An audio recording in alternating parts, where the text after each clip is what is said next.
Hi, welcome back. It's been a couple of weeks since I did a video. I do apologise for that. I was frozen in carbonite or something like that. Now, there's a new Horace game coming out, and I'm going to be doing a video of it alongside Lord Such. On Monday it will be up.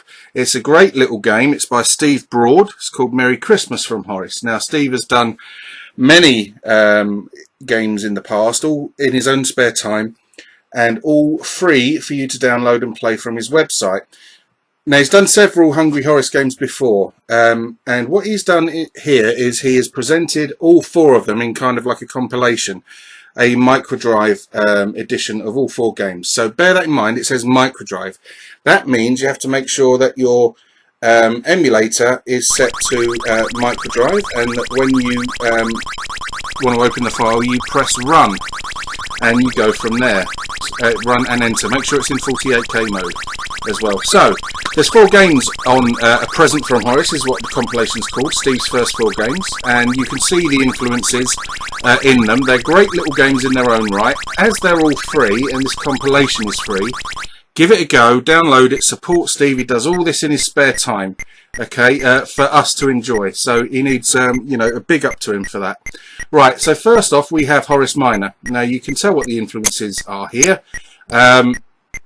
Graphically, it's very, very recognisably Hungry Horace from the actual games that we all knew, and some of us loved. Some of us weren't quite so fond of them, but I did enjoy Horace Goes Skiing. I've never played Horace and the Spiders. Anyway, yeah, this is a sort of Manic Miner clone, and it's a nice little game.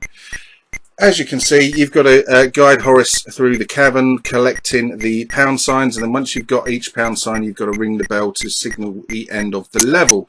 And various identifiable chaps from within the Horace games appear in this, as you can see.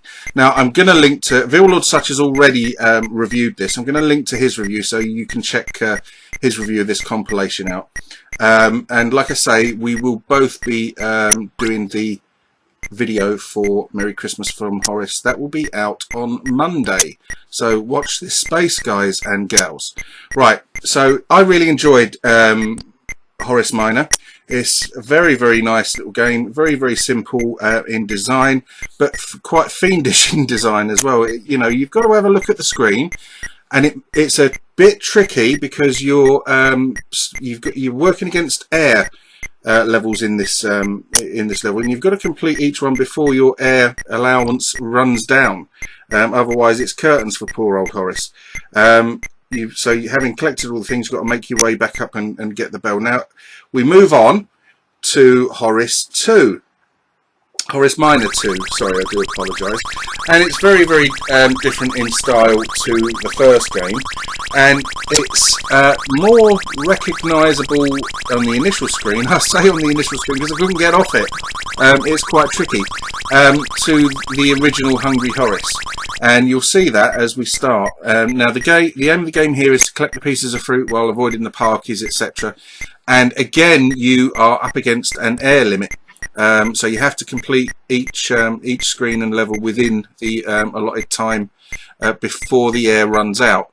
Now you can look at the attack patterns of the park keepers, and they are sort of fixed patterns, so you get to learn them as you go around. But me being the most abysmal game player in the world, I didn't manage to complete this level. Oh my god, it's a sin, as the Pet Shop Boys saying. But as you can see, again, it retains everything in spirit from Hungry Horace, in look and feel, etc. It's, apart from being very, very tricky, it's, as with Horace Miner, it controls really well. The controls are accurate and fluid. The graphics are simple, but then it's a Horace game, and they don't need to be anything spectacular. They just need to do their job, and they do that quite well.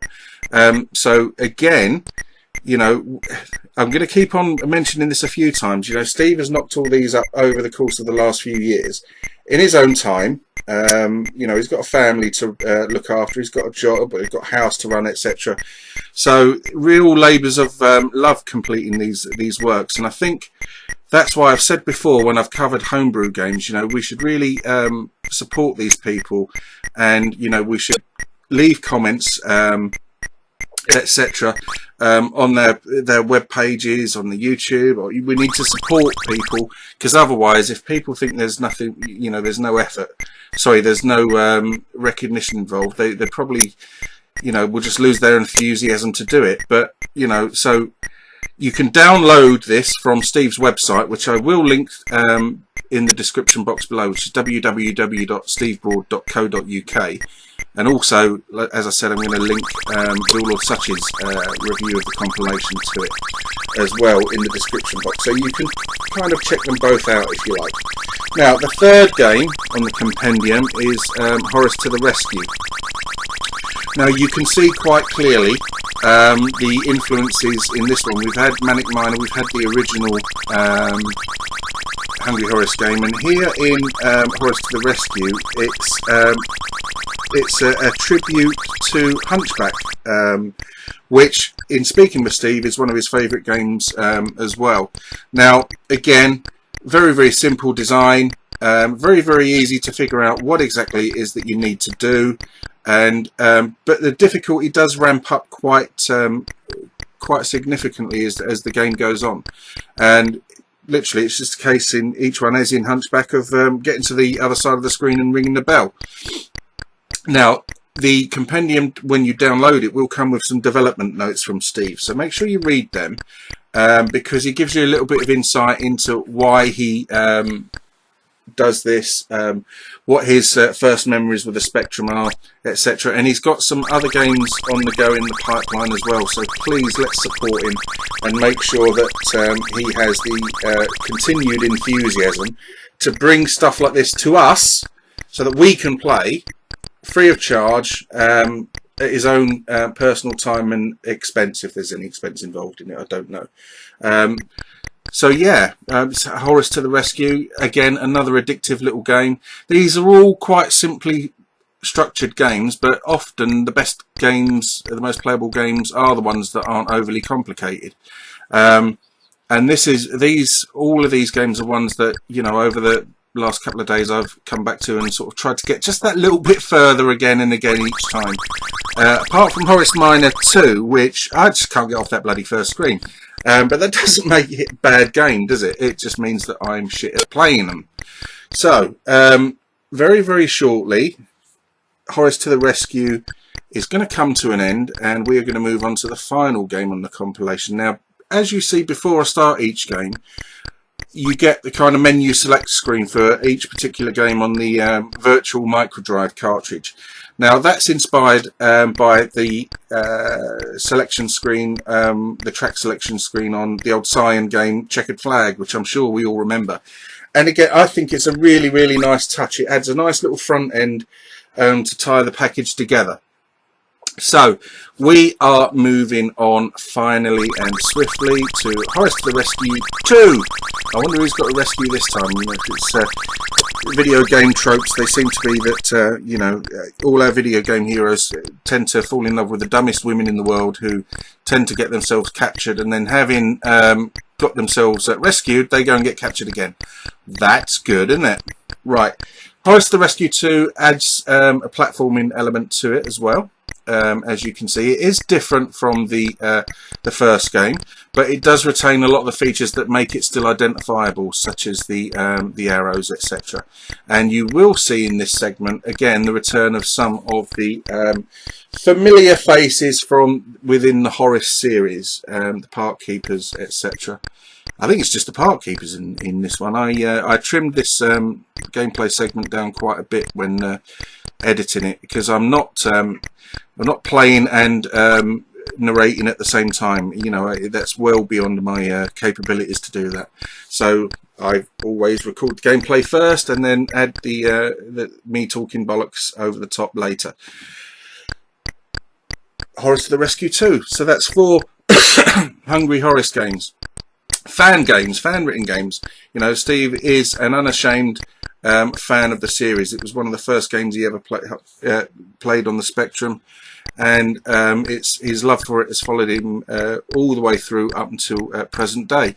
And why not? You know, if more people had the sort of inclination to go out and still make some games for us to play, you know, it's brilliant. There are still tons, well, I say tons, that's probably an exaggeration, but there are loads of brilliant sort of homebrew games still being released to this day, and for a system that's going to be 35 years old in just a few short months, that is something fantastic. And again, if you do download any homebrew games, or if you're new to them, if you play them, please make sure that you voice your support to the people who develop them, because without them, you know, the Specky would be consigned very much to history, even more than it is today. The fact that people still want to write games for them is it's just amazing. I wish I had any kind of programming talent. I don't, because I would love to have written a few games, or even something like this in this day and age. Right, that's the end of the review for A Present From Horace compilation. Please check it out. Go and download it from Steve's site. This is what's coming next week. This is the new game, okay, and it's great. There's a video coming on Monday from myself and Lord Such at the same time, so please keep your eyes peeled for that. Stay tuned to the channel. Thanks for watching. Goodbye. Take care.